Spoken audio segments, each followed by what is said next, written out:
Anil Kumble circle ಅಲ್ಲಿ Lamborghini ಕಾರಲ್ಲಿ ಒಂದು ಆಗಿದೆ ನ್ಯೂಸೆನ್ಸ್ ಅಂತ ಮಿಡ್ ನೈಟ್ ಅಲ್ಲಿ 2 ಗಂಟೆ 3 ಗಂಟೆಯಲ್ಲಿ ಯಾವ್ದು ನ್ಯೂಸೆನ್ಸ್ ಏನು ಆಗಿಲ್ಲ. First point.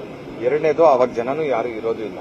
ಅವತ್ತು ಗಾಡಿ ತಗೊಂಡು ಡ್ರೈವರು ಆಕ್ಚುಲಿ ಒಂದು ವರ್ಕ್ಶಾಪ್ ಅಲ್ಲಿ ಸರ್ವಿಸ್ ಅಲ್ಲಿ ಇರುತ್ತೆ ಗಾಡಿ ತಗೊಂಡು ಆಕ್ಚುಲಿ ಅದು ಅವರು first of all Ricky Rai ಅವ್ರದ್ದು ನೀವು ತೋರಿಸಿದ್ದೀರಾ. ರಿಕ್ಕಿ ರೈ ಅವರು ಗಾಡಿ ಡ್ರೈವ್ ಮಾಡ್ಕೊಂಡು ಬಂದು ಈ ತರ ಎಲ್ಲ ಆಯ್ತು ಅನ್ನೋ ಡ್ರೈವರ್ ಕಾರ್ ತಗೊಂಡು ಬರ್ಬೇಕಾದ್ರೆ ಆದಂತ ಒಂದು ಇನ್ಸಿಡೆಂಟ್ ಅಷ್ಟೇ. ಅದು ರಿಕ್ಕಿ ರೈ ಅವರಿಂದ ಆಗಿರುವಂತದ್ದಲ್ಲ. ಸೊ ನಾನು ರಿಕ್ವೆಸ್ಟ್ ಮಾಡ್ಕೊಳ್ಳೋದೇನಂದ್ರೆ ರಿಕ್ಕಿ ರೈ ಅವರಿಂದ ಆಗಿದೆ ಅಂತ ಅನ್ಬಿಟ್ಟು ದಯವಿಟ್ಟು ಹೇಳ್ಬೇಡಿ. ಆಕ್ಚುಲಿ ಗಾಡಿ ಓಡಿಸೋದೇ ಡ್ರೈವರು. ಸೊ ಡ್ರೈವರ್ ಗಾಡಿ ಓಡಿಸ್ತಾ ಇದ್ರು, ಅವರು ಸೊ ಜೊತೆಗೆ ಬರ್ತಾ ಇದ್ರು, ಆಗಿದೆ. ಖಂಡಿತ ಇದ್ರು. ಈಗ ಇಲ್ಲ ಅಂತ ಹೇಳಕ್ಕಾಗಲ್ಲ. ಇಲ್ದಿರೋದನ್ನ ನಾನು ಇಲ್ಲ ಅಂತ ಹೇಳಿದ್ರೆ ತಪ್ಪಾಗತ್ತೆ. ಗಮನಕ್ಕೆ ಬರದೇ ಡ್ರಿಫ್ಟಿಂಗ್ ಮಾಡಿದಾಗ ಕಾರ್ ಡ್ರೈವರ್ ಅಂತ ಸರ್ ಗಮನ ಪ್ರಶ್ನೆ ಅಲ್ಲ ಸರ್. ಸಮಟೈಮ್ಸ್ ಬ್ರೇಕ್ ಕೊಡ್ದಾಗ ಗಾಡಿ ಗಮನಕ್ಕೆ ಬಂದೇ ಆಕ್ಸಿಡೆಂಟ್ ಮಾಡೋಲ್ಲ ಯಾರು. ಗಮನಕ್ಕೆ ಬಂದು ತಗೊಂಡ ಯಾರಿಗೂ ಬಿದ್ದೋಲ್ಲ. ಗಮನಕ್ಕೆ ಬಂದು ಎಲ್ಲ ಬಂದು ಯಾರು ಇಂಟೆನ್ಷನ್ಲಿ ಮಾಡೋಲ್ಲ. ಬ್ರೇಕ್ ಕೊಡಿದಾಗ ಸ್ಕಿಡ್ ಆಗಿದೆ. ಫಸ್ಟ್ ಅಲ್ಲಿ ರೋಡ್ ಸರಿ ಮಾಡಕ್ಕೆ ಹೇಳಿ. ಅದೇನಾಗಿದೆ ರೋಡ್ ಎಲ್ಲ ಸ್ವಲ್ಪ ಮರಳೆಲ್ಲ ಇದ್ದಾಗ ಬ್ರೇಕ್ ಕೊಡಿದಾಗ ಸ್ಕಿಡ್ ಆಗ್ತದೆ. ಮೊನ್ನೆ ತಾನೇ ರೋಡ್ ಅದು ರೆಡಿ ಮಾಡಿದ್ದಾರೆ.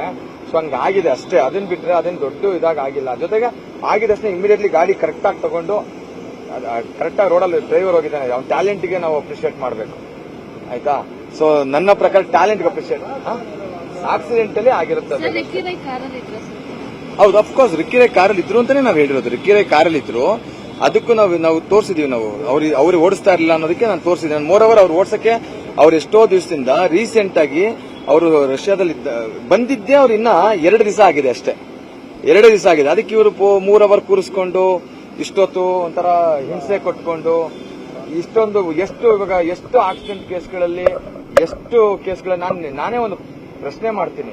ಎಷ್ಟು ಕೇಸ್ಗಳಲ್ಲಿ ಇದೇ ತರ ಎಲ್ಲಾರನ್ನೂ ಕರ್ಸ್ಕೊಂಡು ಡ್ರಿಫ್ಟಿಂಗ್ ಮಾಡೋದಾಗಿರ್ಬೋದು, ವೀಲಿಂಗ್ ಮಾಡೋದಾಗಿರ್ಬೋದು, ಅಥವಾ ಎಷ್ಟೊಂದು ಇಡೀ MG ರೋಡ್, ಬ್ರಿಗೇಡ್ ರೋಡ್ ಅಲ್ಲಿ ಇವಾಗ ರಂಜಾನ್ ದಿವಸ ರಾತ್ರಿ ಎಲ್ಲಾ ಗಾಡಿಗಳು ಹಂಗೆ ಓಡಾಡ್ತು. ಎಲ್ಲಾ ಗಾಡಿಗಳು ಎಷ್ಟು ಗಾಡಿಗಳು ಹಂಗೆ ಮಾಡಿದ್ರು, ಯಾರು ಮಾಡಿದ್ರು ಅನ್ನೋದು ನಿಮ್ಗೆ ಗೊತ್ತಿದೆ ಬಿಡಿ, ನಾನು ಹೇಳೋದು ಬೇಡ, ಆಯ್ತಾ. ಫಸ್ಟ್ ಆಫ್ ಆಲ್ ಕೇಸೇ ರಿಜಿಸ್ಟರ್ ಆಗೋಲ್ಲ.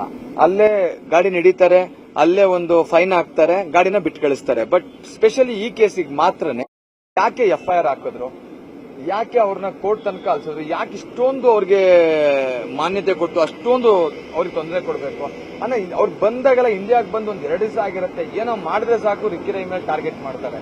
ಅದ್ರ ಉದ್ದೇಶ ನನ್ಗೆ ಇವತ್ತು ಅರ್ಥ ಆಗ್ತಾ ಇಲ್ಲ. ರಿಕ್ಕಿ ರೈ ಮೇಲೆ ಯಾಕೆ ಇಷ್ಟು ಟಾರ್ಗೆಟ್ ಮಾಡ್ತೀರಾ ಅಂತ ಒಂದನ್ನು ಅರ್ಥ ಮಾಡ್ಕೊಳ್ಳಿ ಸರ್. ಅವ್ರು ಬಂದ್ರೆ ಕಾನೂನು ಇವಾಗ ಒಂದು ಸಿಗ್ನಲ್ ಜಂಪ್ ಮಾಡಿದ್ರೆ ಈಗ ನೀವೇ ಮಾಧ್ಯಮದವ್ರು ಫಾಸ್ಟ್ ಆಗಿ ಹೋಗ್ಬೇಕಾದ್ರೆ ಸಿಗ್ನಲ್ ಜಂಪ್ ಮಾಡ್ಕೊಂಡು ನ್ಯೂಸ್ ಮಾಡಕ್ ಹೋಗ್ಲೇಬೇಕು, ಹೋಗ್ತಾ ಇರ್ತೀವಿ ಸರ್. ಸಿಗ್ನಲ್ ಜಂಪ್ ಮಾಡಿದ್ರೆ ಸಿಗ್ನಲ್ ಜಂಪ್ ಮಾಡಿರೋದಕ್ಕೆ ಫೈನ್ ಹಾಕ್ಬೇಕು, ಕರೆಕ್ಟಾ? ಅಷ್ಟೇ. ಅಕಸ್ಮಾತ್ ಯಾರನ್ನ ನಮ್ಮ ಡ್ರೈವರ್ ಇವಾಗ ಡ್ರಿಫ್ಟಿಂಗ್ ಆಗಿದೆ ಅಂತ ಇವ್ರು ಹೇಳ್ತಾರೆ, ನಾವು ಆಕಸ್ಮಿಕವಾಗಿ ಬ್ರೇಕ್ ಹೊಡೆದು ಆಗಿರೋಂಥದ್ದು ಓಕೆ. ಈಗ ಅದು ತಪ್ಪು ಅನ್ನೋದಾದ್ರೆ ಅದಕ್ಕೆ ಸಂಬಂಧಪಟ್ಟ ಒಂದು ಫೈನ್ ಕೇಸ್ ಅಷ್ಟೇ ಇದೆ ಸರ್. 1000 ರೂಪಾಯಿ ಫೈನ್ ಕೇಸ್ ಅಷ್ಟೇ. ಅಲ್ಲ ಟಾರ್ಗೆಟ್ ಅಂದ್ರೆ ಯಾಕೆ ಇವ್ರಿಗೆ ಇಷ್ಟೊಂದು ಮಾನ್ಯತೆ ಕೊಡ್ತೀರಾ ಅಂತ ನನ್ನ ಪ್ರಶ್ನೆ ಇಷ್ಟೇ. ಈ ಕೇಸ್ಗೆ ಇಷ್ಟೊಂದು ಮಾನ್ಯತೆ ಕೊಡಬೇಡಿ. ಎಷ್ಟೊಂದು ನೀವು ಎಲ್ಲಾ ಕೇಸಲ್ಲೂ ಹಂಗೆ ಮಾಡ್ತಾ ಇದ್ದೀರಾ. 1000 ಆಕ್ಸಿಡೆಂಟ್ ಕೇಸ್ ಆಗ್ತಾ ಇದೆ. ಎಲ್ಲಾ ಕೇಸಲ್ಲಿ ಸೀಸ್ ಮಾಡ್ತೀರಾ ವೆಹಿಕಲ್ಗಳನ್ನ, ಫೈನ್ ಹಾಕ್ಬಿಡ್ತಾನೆ ಕಳಿಸ್ತೀರಾ. ಯಾಕೆ ಇದ್ರಲ್ಲಿ ಇದಕ್ಕೆ ಮಾತ್ರ ಯಾಕೆ ಸೀಸ್ ಮಾಡ್ತೀರಾ? ಯಾಕೆ ಇಷ್ಟೊಂದು? ಅವ್ರು ಬಂದಿರೋದೇ ಅವತ್ತು, ಇಂಡಿಯಾಗೆ ಬಂದಿರೋದೇ 2-3 ತಿಂಗಳಾದ್ಮೇಲೆ ಬಂದಿರೋದೇ ಅವತ್ತು ಬಂದಿದ್ದಾರೆ. ಜಸ್ಟ್ ಅವತ್ತು ಗಾಡಿಯ ವರ್ಕ್ಶಾಪ್ ಅಲ್ಲಿ ಪಾಲಿಶ್ಗೇನೋ ಬಿಟ್ಟಿದ್ದಾರೆ ಮೇ ಬಿ. ಸೊ ಪಾಲಿಸಿಗೆ ಬಿಟ್ಟಿರ್ತಕ್ಕಂಥ ಕಾರ್ನ ತಗೊಂಡ್ಬರೋದಕ್ಕೆ ಡ್ರೈವರ್ ಕರ್ಕೊಂಡು ಹೋಗಿದ್ದಾರೆ. ಡ್ರೈವರ್ ತಗೊಂಡ್ ಬರ್ಬೇಕಾದ್ರೆ ಬ್ರೇಕ್ ಹೊಡೆದಾಗ ಅದು ಗಾಡಿ ಡ್ರಿಫ್ಟ್ ಆಗಿರುವಂತದ್ದು. ಡ್ರಿಫ್ಟ್ ಅಂತ ನೀವ್ ಹೇಳ್ತೀರಾ, ನನ್ಗನ್ಸಿದ ಪ್ರಕಾರ ಸ್ಕಿಡ್.